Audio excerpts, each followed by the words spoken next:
कभी भी वृंदावन जाइए, आप यदि राधा वल्लभ जी का दर्शन कर रहे हैं और केवल आपने ठाकुर जी को देखा है, आप बिहारी जी का दर्शन कर रहे हैं और केवल आपने ठाकुर जी को, बिहारी जी को देखा है, राधा रमन जी का दर्शन करते समय केवल राधा रमन लाल जी को ही देखा है, तो आपने दर्शन किया ही नहीं है अभी। अब की बार वृंदावन जाओ तो ठाकुर जी का जो बीच से बाम अंग है वो श्री जी है, और दाहिना अंग जो है वो ठाकुर जी है। दोनों मिलित स्वरूप है ये ठाकुर जी का। तो ये बाम हस्त, बाम नेत्र, बाम नासिका, बाम ओष्ठ, बाम माथा, बाम ग्रीवा, बाम वक्ष, ये सब श्री जी का स्वरूप है। ये त्रिभंग लली जो ठाकुर जी हैं, ये अकेले कृष्ण नहीं है, ये श्यामा श्याम का मिलित स्वरूप है। हमारे श्रीनाथ जी पीछे खड़े हैं, हमारे गिरधर लाल जी ऐसे खड़े हैं। ऐसा वर्णन आता है कि गुसाई जी को स्वप्न में रास बिहार का दर्शन हुआ, और रास बिहार में कैसा दर्शन हुआ कि श्री जी तो दोनों भुजाएं ऊपर करके नृत्य कर रही हैं, उर्ध बाहु होकर के, और ठाकुर जी दोनों कंधे, दोनों कमर पर भुजा रख करके नृत्य कर रहे हैं। और नृत्य करते करते करते करते श्यामा श्याम जैसे एक दूसरे के समीप आए तो किशोरी जी का दाहिना अंग और ठाकुर जी का बाम अंग दोनों एक दूसरे में मिलित हो गए, और बाम अंग में श्री जी, दाहिने अंग में ठाकुर जी, श्रीनाथ जी प्रकट हो गए। ठाकुर जी का एक रूप आ गया। कई बार आपने दर्शन किया होगा, चित्र में वंशी बजा रहे हैं और आधे में श्री जी हैं, आधे में ठाकुर जी हैं। ये वास्तविक रूप है। अब तक आप वृंदावन जितनी बार भी गए, अब की बार ऐसे जाना, जब ठाकुर जी को देखो तो बाम अंग में बाम नासिका, बाम नेत्र, बाम पूरा अंग श्री जी और दाहिना पूरा अंग ठाकुर जी। इस भाव से दर्शन करके आना, निश्चित आपको कोई ना कोई अनुभव तो होगा ठाकुर जी के दर्शन में। अब की बार कुछ विलग होगा। और एक बात बताएं, श्रृंगार में भी देखो, मुकुट यहीं धराया जाता है, यहां पर श्री जी के भाव से ही श्रृंगार किया जाता है। कभी कभी ठाकुर जी को बेनी गूंथ के चोटी भी धराई जाती है बाम अंग पर, ये श्री जी ही हैं। ठाकुर जी बड़े छद्मवेशी हैं, ऐसा दिखाते हैं कि नहीं अकेलो मैं ही खड़ा हूं, लेकिन गुरु आश्रित होकर के कथा सुन के जाओगे तो इनकी चोरी पकड़ लोगे, बोले अच्छा अकेले नहीं हो, बगल में किशोरी जी खड़ी हैं। ये आप दोनों को मिलित रूप है, त्रिभंग लली श्री कृष्ण। तो बसो मोरे नैनन में यह जोड़ी, नव दुल्हे ब्रजराज सांवरो, नव दुल्हे ब्रजराज सांवरो, दुल्हन राधा गोरी, दुल्हन राधा गोरी, हित हरिवंश करी न्योछावर, हित हरिवंश करी न्योछावर, चिर जियो यह जोड़ी, चिर जियो यह जोड़ी, बसो मोरे नैनन में यह जोड़ी, बसो मोरे नैनन में। बल्कि ऐसा कह दिया जाए तो कोई अतिशुक्ति नहीं कि राधा कृष्ण का विवाह रुक्मिणी के साथ में हुआ है, क्योंकि बाम अंग ठाकुर जी का वो श्री जी ही हैं, ठाकुर जी नहीं है। तो भगवान का रुक्मिणी के साथ में विवाह हुआ। रुक्मिणी लक्ष्मी है और श्री कृष्ण नारायण है। नारायण का सदैव विवाह लक्ष्मी के साथ होता है। विवाह करके उसको अपनाया जाता है जो अपना नहीं है, और जो पहले से ही अपना है उसके लिए क्या विवाह रचाएं। श्री जी तो ठाकुर जी की हैं, नित्य ठाकुर जी की हैं, प्राणेश्वरी हैं। रुक्मिणी विलग है इसलिए विवाह करते हैं। तो रुक्मिणी जी से ठाकुर जी का विवाह हुआ। लक्ष्मी का बंधुओं 3 प्रकार से व्यय किया जाता है, खर्च किया जाता है लक्ष्मी को, उत्तम, मध्यम और अधम। उत्तम व्यक्ति कौन? जो लक्ष्मी का दान करता हो। मध्यम व्यक्ति कौन? जो लक्ष्मी का भोग ज्यादा करता है, दान कम करता है। उत्तम व्यक्ति भोगता कम है, दान ज्यादा करता है। मध्यम व्यक्ति भोगता ज्यादा है, दान कम करता है। और अधम व्यक्ति केवल भोगता है, दान नहीं करता है।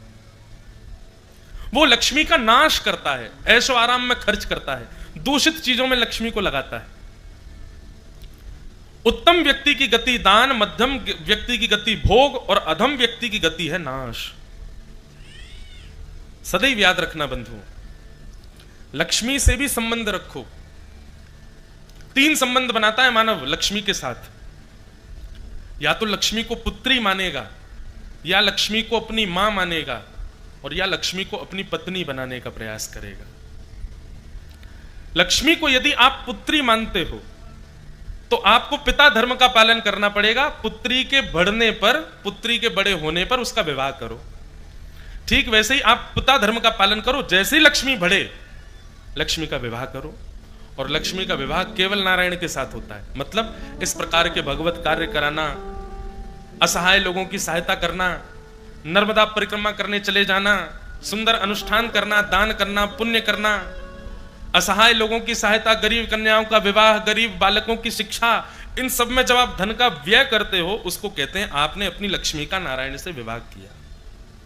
मध्यम व्यक्ति जो होता है वो लक्ष्मी को अपनी मां मानता है। और पुत्र का और पुत्री का स्वभाव ऐसा होता है कि मां किसी और के बच्चे के पास ना जाए, मेरे पास ही रहे। अगर गलती से भी मां किसी और के बालक को उठा लेती है तो बालक विचलित हो जाता है। ए मेरी मां है, मुझे लो गोदी में। मतलब धन यदि किसी और पर खर्च कर देते हैं तो उनको चिंता हो जाती है, अरे राम राम इतना दान कर दिया। और या फिर ऐसा समझ लो, वो दान तो कर देते हैं पर दान तब तक नहीं करते जब तक फोटोग्राफर संग में नहीं हो। खींच तो चल, इतना दान किया, इतना दान किया, इतना दान किया। अगले दिन अखबार में छप गया, बोला हाँ हमने दान किया, पता तो चला लोगों को। मतलब ये मध्यम व्यक्ति का लक्षण है। वो दान तो करता है पर थोड़ा संकुचित रहता है मन में। और अधम व्यक्ति जो होता है वो घर की लक्ष्मी को अपनी पत्नी बनाने का प्रयास करता है। लेकिन बंधुओं एक बात सुन लीजिए, लक्ष्मी आपकी मां बन सकती है, पुत्री बन सकती है, बहन बन सकती है, पर पत्नी कभी नहीं बन सकती, क्योंकि पत्नी वो केवल नारायण की है। एक व्यक्ति ने प्रयास किया था लाखों वर्ष पहले पत्नी बनाने का, आज तक उसका पुतला जलाया जाता है। क्यों जलाते हैं हम रावण को? केवल इसीलिए क्योंकि लक्ष्मी को अपनी पत्नी बनाने का प्रयास किया।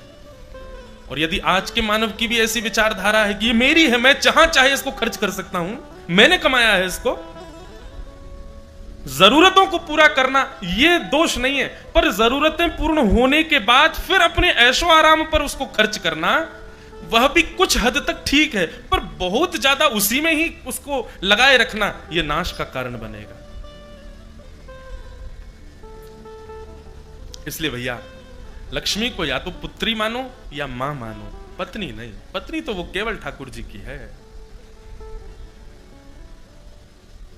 भाग्यशाली हैं विदिशा के लोग, हमारे बटेश्वर भागवत सेवा संस्था के सब बालक, हमारे बटुक जी, इन्होंने अपनी लक्ष्मी का नारायण से विवाह करा दिया।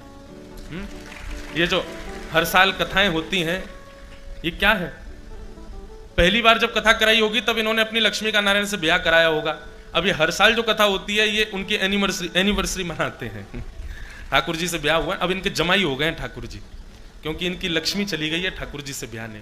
तो हर साल ठाकुर जी और लक्ष्मी आते हैं, उनकी पदरामनी में ये उत्सव होता है। और जो भी लक्ष्मी यहां खर्च होती है वो उसी भाव से होती है कि ठाकुर जी की है, ठाकुर जी के पास जा रही है। उत्तम मध्यम अधम।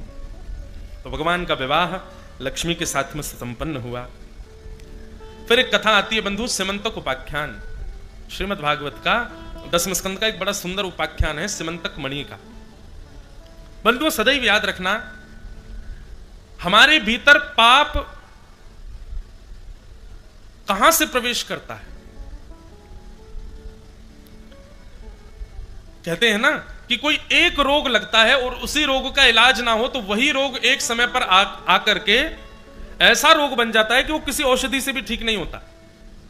जैसे प्राचीन काल में अगर टीबी हो जाता था तो वही टीबी का इलाज नहीं होता था, तो बड़े आगे चल करके फिर लोगों की मृत्यु तक हो जाती थी।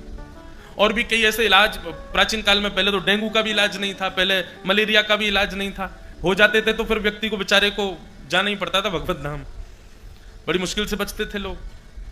पर अब इन सब चीजों के इलाज आ गए। ठीक वैसे ही बंधुओं, ऐसा पाप का कौन सा रूप है जो हमारे भीतर आ जाता है और उस पाप को ही इतना विशाल रूप दे देता है? पाप का प्रादुर्भाव होता है लोभ से। हमारे जीवन में सबसे पहले लोभ आएगा, और जिस दिन लोभ आएगा उस दिन सबको लेके आएगा। काम, क्रोध, ईर्ष्या, द्वेष, अभिनिवेश, अहंता, ममता, चिंता, इन सबको जन्म लोभ ही देता है। इसलिए लोभ से बचो, लोभ मत करो। और लोभ सदैव दूसरों की वस्तु पर होता है। अगर लोभ से आप बच गए तो निश्चित है कि आपके भीतर जितने भी पाप हैं सब नष्ट हो जाएंगे। अच्छा देखो, एक और बात बताएं, आपको पता है कि आपके अंदर काम ज्यादा है, क्रोध ज्यादा है, ईर्ष्या ज्यादा है, आदि आदि दोष ज्यादा है, तो ढूंढिए, कहीं ना कहीं लोभ भी होगा। उस लोभ को निकालिए पहले। जैसे ही लोभ निकलेगा धीरे धीरे सारे दोष निकल जाएंगे। जैसे कई बार नाली जाम हो जाती है तो कुछ अंदर पन्नी फंस जाती है, पन्नी निकाल दो, सब अपने आप निकल जाएगा। पन्नी है लोभ, इसी ने ही हमारे पाप की नाली को जाम कर रखा है। आप कितने भी विकारों से युक्त हो, उन विकारों को रहने दीजिए अपने अंदर। आप लोभ को ढूंढिए, किस विषय पर, किस वस्तु पर कब लोभ हुआ था, उस लोभ का नाश पहले करो। और जीवन में दोबारा कभी लोभ नहीं होना है, ऐसी विचारधारा रखो। आप अपने आप शुद्ध हो जाओगे, अपने आप पवित्र हो जाओगे। लोभ दो प्रकार का होता है, एक होता है संग्रह वृत्ति लोभ और एक होता है भोग वृत्ति लोभ। संग्रह वृत्ति लोभ कैसा होता है? मैं कितना इकट्ठा कर लूं अपने पास, इसको कहते हैं संग्रह वृत्ति लोभ। जो चिन रहे हैं, भर रहे हैं अपने पास वस्तुओं को, संग्रह वृत्ति लोभ। और एक होता है भोग वृत्ति लोभ, मैं कितना भोग लूं, कितने ऐशो आराम कर लूं, कितना उड़ा लूं और केवल उड़ाने के लिए ही कमा लूं, इसको कहते हैं भोग वृत्ति लोभ। ये दो प्रकार के लोभ हैं बंधुओं, इनसे बचो। संग्रह और भोग, इन दोनों की प्रवृत्तियों को नष्ट कर दो, आपके चित्त से लोभ चला जाएगा। और जिस दिन लोभ गया, हम व्यासपीठ से अपनी जिम्मेवारी पर कहते हैं सारे दोष अपने आप सुधर जाएंगे लोभ के जाते। जब तक लोभ रहेगा आपके विकार ठीक नहीं हो पाएंगे। और भजन क्या करता है बंधु? भजनानंदी महात्माओं को देखो, आपको भजनानंदियों में ये दो दोष कभी नहीं दिख सकते, संग्रह का और भोग का। संतों को देखो आप, और माफ कीजिएगा, संतों का, साधुओं का दर्शन सब जगह नहीं होता है, कहीं कहीं होता है। हमारे वृंदावन में आओ, देखो, दर्शन करो। हमारे बरसाने के परम पूज्य श्री विनोद बाबा महाराज, ना ही उनमें आपको संग्रह वृत्ति दिखेगी, ना ही आपको भोग वृत्ति दिखेगी। हमारे वृंदावन के परम पूज्य मलुक पीठाधीश्वर पूज्य श्री मलुक पीठ वाले पूज्य महाराज जी, ना ही आपको संग्रह दोष दिखेगा, ना ही आपको भोग दोष दिखेगा। आज से 50, 60, 70 वर्ष पहले धराधाम पर प्रकट हुए ऐसी भक्ति वेदांत स्वामी श्री प्रभुपाद, ना ही भोग वृत्ति लोभ, ना ही संग्रह वृत्ति लोभ। वर्तमान में वृंदावन यश को गा रहे परम पूज्य श्री प्रेमानंद जी महाराज, ना ही भोग वृत्ति लोभ, ना ही संग्रह वृत्ति लोभ। दिखेगा ही नहीं आपको। आप कुछ अर्पित करो, वो भी मैं गया था महाराज जी से मिलने, तो मैं बड़ा चतुर हूं ना, मैं भी ऐसी चीज लेके गया कि वो वापिस ही नहीं कर सकते। हम लेके गए श्री जी की सेवा का इत्र। मैं लो महाराज, ये तो लेना पड़ेगा अच्छे से। और हमने ये भी नहीं कहा कि हम लाए, हमने कहा हमारे लाल जी की तरफ से महाराज जी, लाल जी दे रहे हैं तो लेना तो पड़ेगा। तो ये नाम हमने क्यों कहे हैं? ऐसे बहुत नाम हैं, ऐसे कई संत, उनका तो हमने केवल चरित्र पढ़ा है, हमने कभी दर्शन नहीं किया। जैसे कल जिनका मैं स्मरण कर रहा था, गोवर्धन में प्रकट हुए श्री पंडित श्री गया प्रसाद जी महाराज। ना ही वो पता है क्या करते थे, एक ही सेवा थी उनकी, मथुरा का, वृंदावन का, हाथरस का ऐसा कौन सा सेठ साहूकार था जो महाराज जी को प्रणाम नहीं करता था? लाखों की गड्डियां लेकर के बैठे रहते थे लोग, लेकिन महाराज जी का स्वभाव कैसा? नित्य का उनका एक नियम था, क्या? पूरे गोवर्धन में सोहनी करते थे, झाड़ू लगाते थे। उनसे पूछते, बाबा आप झाड़ू काई को लगाओ? तो बोले, ग्रंथन में यूं लिखी है कि भैया शामा शाम जय गिरिराज की तलेटी में लीला करें। इतनी गंदगी है जाए, इतने कूड़े कंकड़ सब पड़े रहे, या हमारे मैं तो बाकू साफ करता हूं कि शामा शाम को कोई पीड़ा नहीं होवे। पूरे गोवर्धन की परिक्रमा करते थे सोहनी करते हुए। और सोहनी करते करते करते जब वो सोहनी, वो झाड़ू जब छोटी हो जाती थी, तो बढ़िया पृथ्वी में ब्रजरज में गड्ढा करते और सोहनी को उसमें पधरा के पुष्पमाला आदि अर्पित करके दो नीर बहाते। कितनी भाग्यशाली है, अरे अरे विधाता, हम मानव की जगह ये सोहनी होते और घिस घिस करके या ब्रजरज में ही मिल जाते। ऐसे भाव। और सोहनी की समाधि करके और फिर गोवर्धन के साधुओं को जरा भंडारा करते। भंडारा होता, साधु पूछते, बाबा काय बात को भंडारा रो? बोले, एक सोहनी और ब्रजरज में मिल गई, वही बात को भंडारा हो। ऐसे भाव। ना तो संग्रह वृत्ति ना ही भोग वृत्ति। ऐसे साधु हैं हमारे वृंदावन में।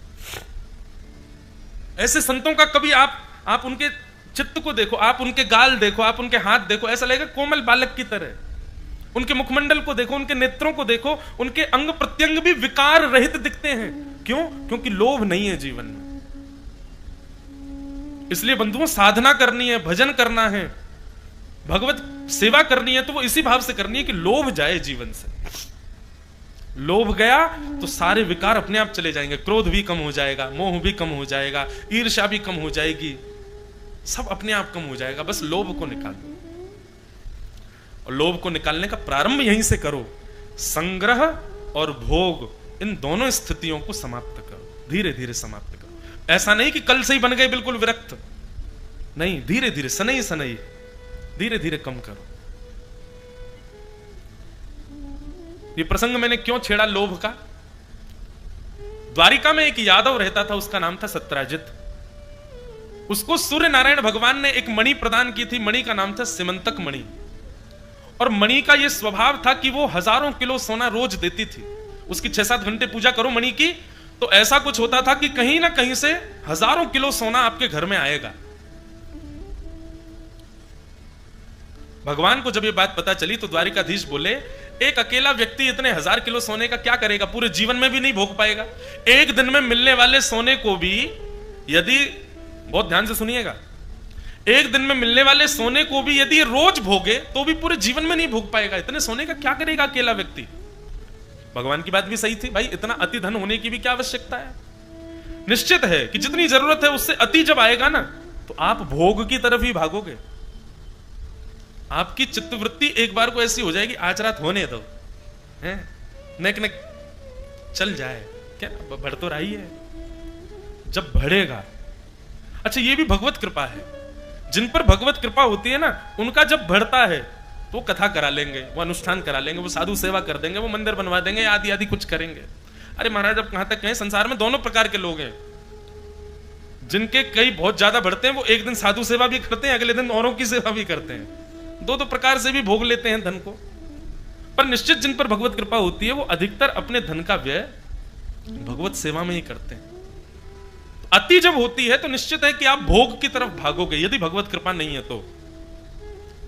भगवान की सोचना भी ठीक था कि भाई सत्राजित अकेला इतने धन का क्या करेगा। ठाकुर जी ने जाकर के एक प्रस्ताव दिया। भगवान बोले, हे सत्राजित, हमको पता तुम्हारे पास एक मणि है, बहुत सोना देती है। बोला, हाँ, इतने सोने का तुम अकेले क्या करोगे? एक काम करो ना, क्या? तुम उस मणि को द्वारिका के कार्यालय में जमा करा दो, और जितनी तुम्हारी जरूरत है उतना हमको बता दो कि इतना सोना मुझको रोज चाहिए, उतना सोना हम रोज तुमको दे दिया करेंगे। बाकी का जो स्वर्ण आएगा, नई नई द्वारिका नगरी हमने बसाई है, यहां पर लोगों कर देते हैं, कर से नगरी चलती है, तो सबका कर माफ कर देंगे हम, इस स्वर्ण से ही नगरी चलाएंगे बढ़िया। अब देखो, कहीं ना कहीं सत्राजित की उस मणि के प्रति एक सूक्ष्म लोभ विद्यमान हुआ। ठाकुर जी के चित्त में नहीं आया, पर ठाकुर जी मुझे और आप सबको संकेत करने के लिए लीला कर रहे हैं। ठाकुर जी ने भले ही भलाई के लिए उस मणि को मांगने की बात कही, पर कहीं ना कहीं है तो वो सूक्ष्म लोभ ही। सत्राजित ने मना कर दिया, नहीं दूंगा मैं, मेरी मणि है, मैं चाहे इसको भोगूं, मैं चाहे इससे निकलने वाले सोने पे सोऊं, खाऊं, पीऊं, कुछ करूं, मेरा स्वर्ण है, मैं नहीं दूंगा। भगवान बोले, ठीक है, एक बार ही बोलना चाहिए, एक बार में मान जाए तो अच्छा, नहीं माने तो फिर छोड़ देना चाहिए। ठाकुर जी वापस चले गए। अगले दिन सत्राजित का छोटा भाई प्रसेन उस मणि को पहन करके नगर भ्रमण के लिए निकला, और नगर में सबको दिखाता दिखाता वन में गया तो एक शेर ने प्रसेन को मार दिया। मणि लेकर के शेर चला गया। आगे एक भालू ने शेर को मार दिया, मणि लेकर के भालू चला गया। 5 दिन तक जब प्रसेन लौट करके नहीं आया तो सत्राजित ने सोचा, मेरा छोटा भाई मणि पहन करके गया, अभी तक लौट करके नहीं आया, कहीं ऐसा तो नहीं किसी ने उसको पकड़ करके बंदी बना के मणि रख ली हो। और उसका सबसे पहला संशय किस पर गया? द्वारिकाधीश पर। ओ, 5 दिन पहले मणि मांगने आए थे मुझसे, मैंने देने से मना कर दिया। परसों मेरा भाई पहन करके निकला, राजाधिराज तो है ही, बल तो उनके पास सेना का है ही, सेना लगा करके मेरे भाई को बंदी बना करके और मणि उन्होंने चुरा लिए। और ये बात उसने एक व्यक्ति से कही, एक ने 4 से कही, 4 ने 8 से कही, 8 ने 10 से कही, 20 से, और महाराज ऐसे घूमते घूमते घूमते घूमते पूरी द्वारिका में ये बात फैल गई कि सत्राजित के छोटे भाई प्रसेन को द्वारिकाधीश ने बंदी बना लिया और मणि चुरा ली। भगवान के ऊपर कलंक लग गया। ये पृथ्वी है बंधुओं, ये संसार है। यहां ठाकुर जी नहीं बचते तो हम तो मानव है। जो लोग अपने कष्टों को बहुत बताते हैं, हम पे बहुत कष्ट है महाराज जी, हमारे जैसा दुविधा कोई नहीं सह रहा होगा। कभी कभी मुझे देख के पीड़ा तो होती है, पर जब मैं फिर भागवत जी के चरित्रों को पढ़ता हूं, ठाकुर जी की लीला पढ़ता हूं, तो मन में एक बात आती है, भाई आपका जन्म तो फिर भी हॉस्पिटल में हुआ होगा, घर में हुआ। ठाकुर जी तो जन्म ही जेल में, जन्म लेते ही माता पिता से दूर चले गए। जिन माँ पिता के बीच में प्रेम प्रकट किया उनको छोड़ के 11 वर्ष बाद चले गए। सुकून से जाकर के मथुरा पहुंचे ही थे कि गुरुकुल पढ़ने चले गए। गुरुकुल से पढ़ करके लौट करके आए तो जरासंध ने चढ़ाई कर दी। बेचारे थोड़ी सुकून की सांस ले ही रहे थे कि जरासंध ने धुआंधार आक्रमण करना प्रारंभ किया। रण छोड़ करके भगवान द्वारिका भाग गए। द्वारिका में जाकर बसे ही थे कि पांडवों में युद्ध छिड़ गया, महाभारत युद्ध हो गया। महाभारत युद्ध करके लौट करके आए, बेचारे पेड़ के नीचे आराम से बैठे थे, बेलिया ने पैर में बाण मार दिया। कितने कष्ट संकट। मैं कथाओं में बताया करता हूं, संसार का नाम शास्त्रों में बताया गया दुखालयम शाश्वतम। ये संसार दुखालय है। सब लोग इधर देखो, क्या है संसार? दुखालय। आलय का मतलब क्या होता है? आलय का मतलब घर। दुख का जो घर है उसको दुखालय कहते हैं। जैसे विद्या के निवास स्थान को विद्यालय कहते हैं, भोजन जहां पर पाया जाता है वहां भोजनालय कहते हैं, कार्य जहां किए जाते हैं उसको कार्यालय कहते हैं। ऐसे दुख जहां भोगे जाते हैं उसको दुखालय। भोजनालय में पुस्तक पढ़ता है कोई? विद्यालय में जाकर के कोई घर के कार्य करता है क्या? नहीं। ठीक उसी प्रकार इस दुखालय में सुख नहीं भोगे जाते। संसार में सुख कैसा है बंधुओं? जैसे अभी जेठ का महीना आएगा ना, गर्मी पड़ेगी, तो गर्मियों में कभी कभी बादल जब हो जाते हैं तो ठंडी ब्यार बहती है। हाँ, सबके घर की खिड़कियां खुल जाती हैं, एसी पंखे बंद हो जाते हैं, इतने खुश हो जाते हैं लोग, वाह वाह ठंडी हवा चल रही है। इतने में ही थोड़ी देर में बादल छट गए, फिर से सूर्य देवता निकल आए, गरम गरम लू चलने लगी। बस इतनी देर का ही सुख आता है जीवन में सबके। नहीं तो इस संसार में कांस्टेंट भोगने वाला तो केवल दुख ही है, सुख नहीं है।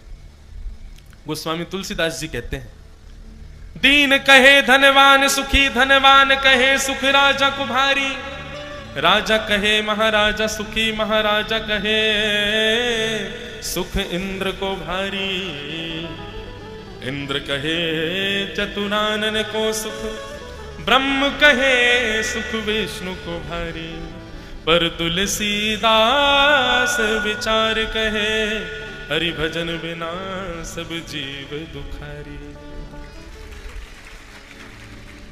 आप सब लोग, अब तो कथा विश्राम हो गई, एक दिन की और होती तो मैं कहता कल एक एक शीशा लेके आओ और कथा के बीच बीच में अपना मुंह देखा करो, कितने सुखी लग रहे हो।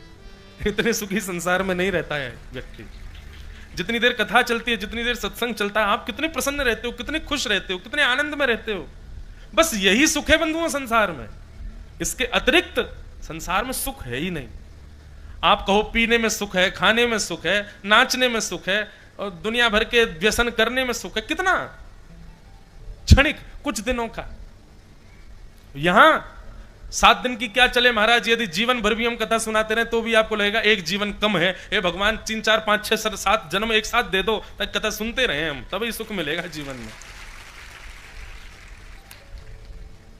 तो सुख तो केवल भगवत कथा में है और तो कहीं है नहीं, बाकी तो सब दुखालय है संसार। भगवान के ऊपर कलंक लग गया। ठाकुर जी को जैसे ही पता चली कलंक की, भगवान मुस्कुराए, बोले दुखालय है, पृथ्वी अपना रूप दिखा रही है, हमारे ऊपर कलंक लग गया। व्यथित नहीं हुए ठाकुर जी, और व्यथित ना होकर के ठाकुर जी निकल पड़े अपनी सेना के साथ ढूंढने के लिए कि कहां है प्रसेन, कहां है मणि, ढूंढ के लाओ। ढूंढते ढूंढते देख के गए तो प्रसेन मरा पड़ा था, शेर के पंजों के निशान थे। पीछे पीछे गए तो शेर मरा पड़ा था, भालू के पंजों के निशान थे। गुफा में प्रवेश कर गए, भीतर जाकर के मणि उठाई तो भालू ने आक्रमण कर दिया। भगवान ने 18 दिन तक युद्ध किया भालू के साथ। 18 दिन बाद चरणों में गिर गया, बोले भगवान मुझे मत मारिए, मैं साधारण भालू नहीं हूं, मैं जामवंत हूं भगवान। जामवंत जी का नाम सुनते ही ठाकुर जी रुक गए, हृदय से लगाया। जामवंत जी आप द्वापर में भी विद्यमान हो भगवान। जामवंत जी बोले मैं चिरंजीवी हूं, चारों युग में रहता हूं मैं, सतयुग में भी था, त्रेता में भी था, द्वापर में भी हूं, कलयुग में भी रहूंगा। थोड़ी देर प्रेम की चर्चा हुई ठाकुर जी और जामवंत जी के बीच में। भगवान बोले ये मणि हमको दे दो, इसकी वजह से ऐसे ऐसे कलंक लग गया, पूरी बात बताई। जामवंत जी ने सही अवसर जान करके भगवान के एक हाथ में मणि दी और दूसरे हाथ में अपनी पुत्री का हाथ दे दिया। भगवान बोले जे क्या कर रहे हो? बोले ये तो प्रभु पानी ग्रहण कर रहा हूं और ये दूसरे हाथ में मणि के रूप में दहेज दे रहा हूं, स्वीकार करो। भगवान बोले हमारे ऊपर से एक कलंक हटेगा, दूसरा लगेगा। बोले क्या? देखो पीछे बधाई बट रही है, पानी की बोतलों की बधाई हो, जय हो। जैसे बधाई में टॉफी लुटाते हैं ऐसी पानी की बोतल लुटाई जा रही है। वाह अच्छी बात है, देख लियो बस, अपनी आप व्यवस्था कर लेते हैं सब लोग अपनी। गर्मी है भैया, हमारे तो 2-2 एसी लग रहे हैं यहाँ पे, आप लोगों को लग रही होगी, लेकिन नैका देर में बधाई लुटाना बंद कर दियो भैया, आपको देख के मोह प्यास लग गया है। सावधानी से कथा सुनो। बोलो वृंदावन बिहारी लाल की। तो क्या बता रहा था मैं? हाँ, ठाकुर जी बोले हमारा एक कलंक घटेगा, दूसरा लगेगा। बोले क्या? बोले इंसान खत्म हो गए थे, ठाकुर जी बताओ रीछ की बेटी से ब्याह कर आए।